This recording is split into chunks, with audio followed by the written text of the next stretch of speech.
सीताराम सभी को। आज हम सुंदरकांड का पाठ करेंगे, तो चलिए शुरू करते हैं।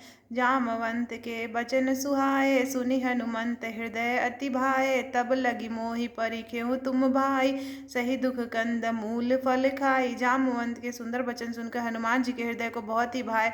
वे बोले, हे भाई, तुम लोग दुख सहकर कंद मूल फल खाकर तब तक मेरी राह देखना। जब लगी आओ सीत ही देखी, होई ये काज मोहि हरस विशेषी। यह कही नाई सबहि कहु माथा, चले हरस ही धरि रघुनाथा।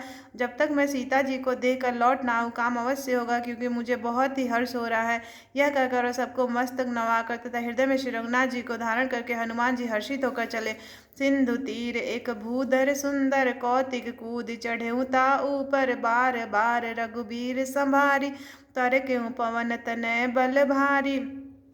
समुद्र के तीर पर एक सुंदर पर्वत था। हनुमान जी खेल से ही अनायास ही कूदकर उसके ऊपर जा चढ़े और बार बार श्री रघुवीर का स्मरण करके अत्यंत बलवान श्री हनुमान जी उस पर बड़े वेग से उछले। जेहि गिरि चरण देई हनुमंता, चले सोगा पाताल तुरंता। जिमि अमोद रघुपति कर बाना, यही भांति चले हनुमाना। जिस पर्वत पर हनुमान जी के पैर रखकर चले, जिससे वे उछले, वह तुरंत ही पाताल में धंस गए। जैसा श्री रघुनाथ जी का अमोद बाण चलता, उसी तरह हनुमान जी चले।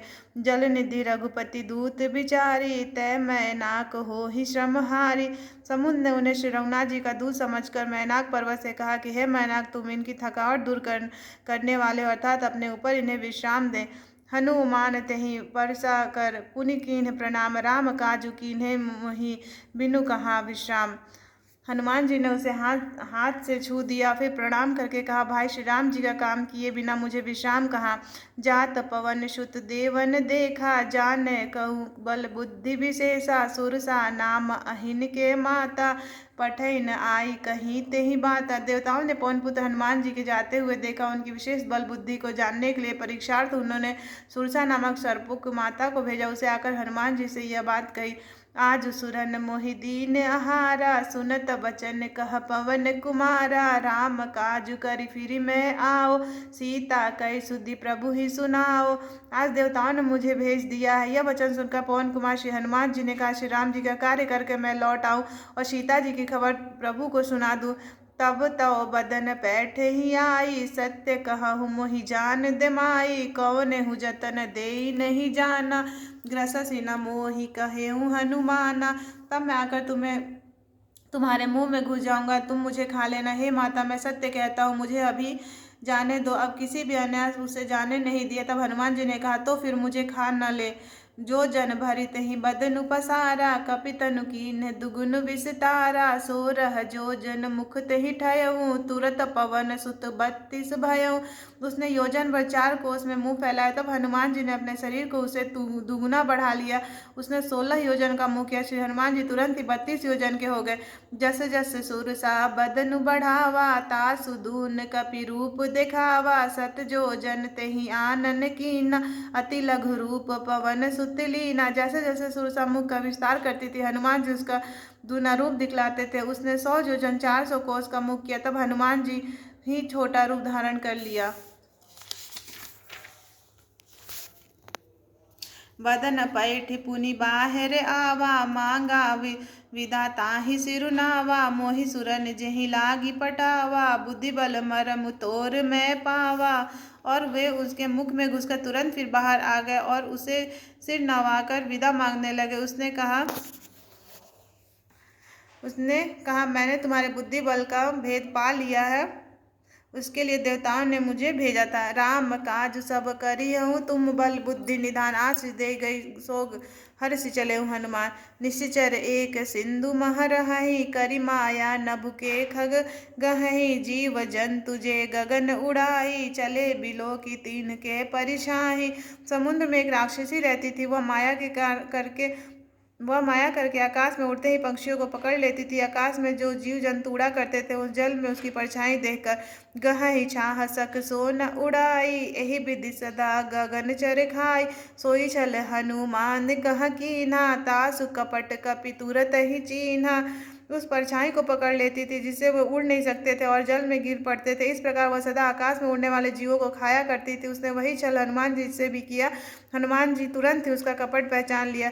ताहि मारि मारुत सुत बीरा, बारिधि पार गयउ मति धीरा, तहाँ जाई देखी बन शोभा, गुंजत चंचरीक मधुलोभा। पवन पुत्र धीर बुद्धि वीर हनुमान जी उसको मारकर समुद्र के पार गए। वहां जाकर उन्होंने वन की शोभा देखा, मधु पुष्प रस के लोभ से भौरे गुंजार कर रहे थे। नाना तरु फल फूल सुहाए, खग मृग वृंद देखी मन भाए, शैल विशाल देखी एक आगे, तापर ढाई चढ़े भय त्यागे। अनेकों प्रकार के वृक्ष फल फूल से शोभित है।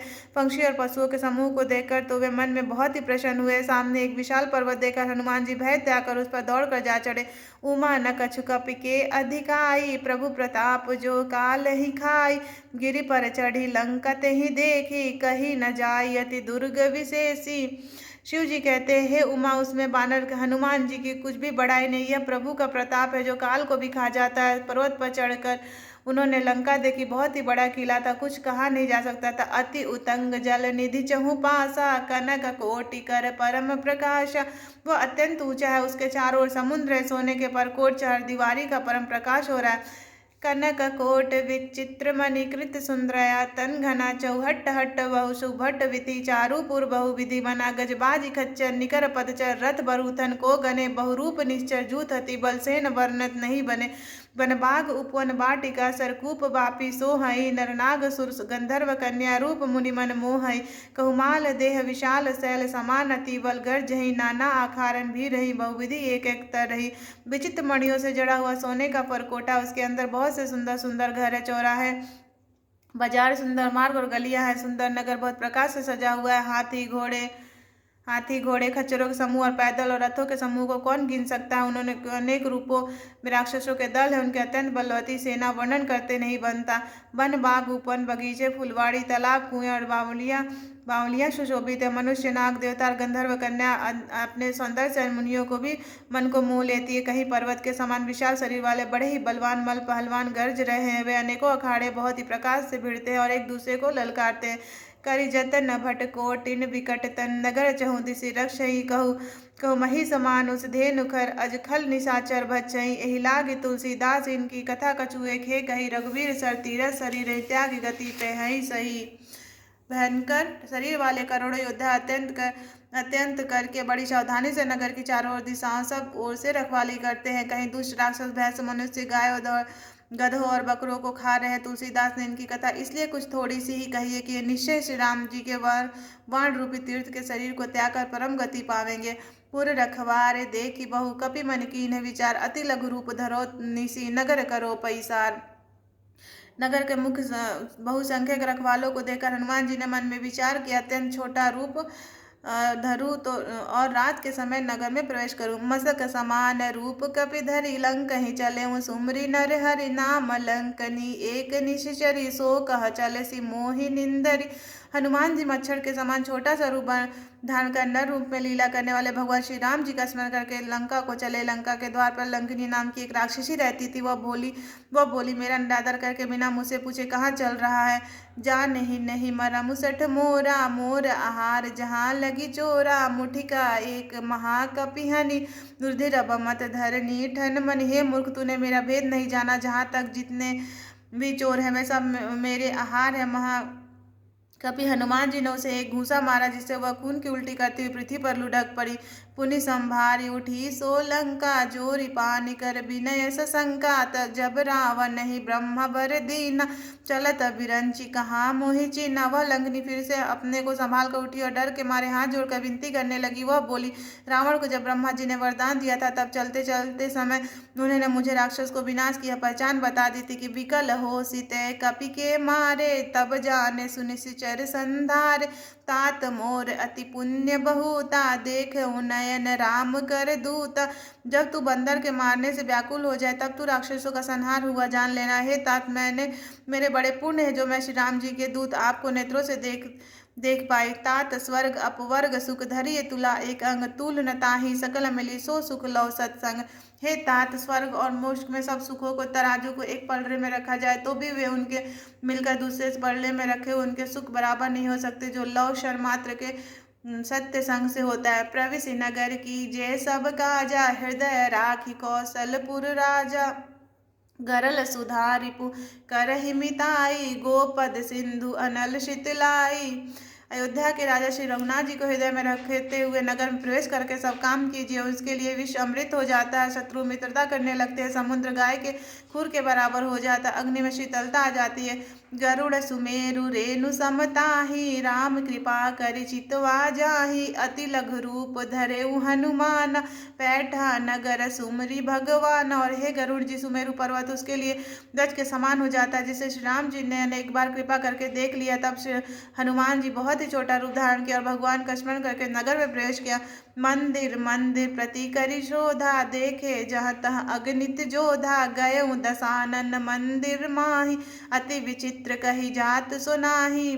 उन्होंने एक एक प्रत्येक महल की खोज की, जहाँ तहाँ असंख्य योद्धा देखे। फिर वे रावण के महल में गए, वहाँ अत्यंत विचित्र था, जिसका वर्णन नहीं हो सकता था। शयन किए देखा कपितेहि, मंदिर महु न दीख बैदेहि, भवन एक पुनि दीख सुहावा, हरि मंदिर तह भिन्न बनावा। हनुमान जी उस रावण के शयन किए देखा, परंतु महल में जानकी जी नहीं दिखाई दी। फिर एक सुंदर महल दिखाई दिया, जहाँ उनसे भगवान का अलग मंदिर बना हुआ था। रामायुध अंकित गृह शोभा, बरनि न जाय, नौ तुलसी का वृंद तहाँ देख हरस कपिराई। वह महल श्री राम जी के आयु धनुष बाण के चिन्हों से अंकित था, उसकी शोभा वर्णन नहीं की जा सकती थी। वहाँ नवीन नवीन तुलसी के वृक्ष समूहों को देखकर कपिराज हनुमान जी हर्षित हो गए।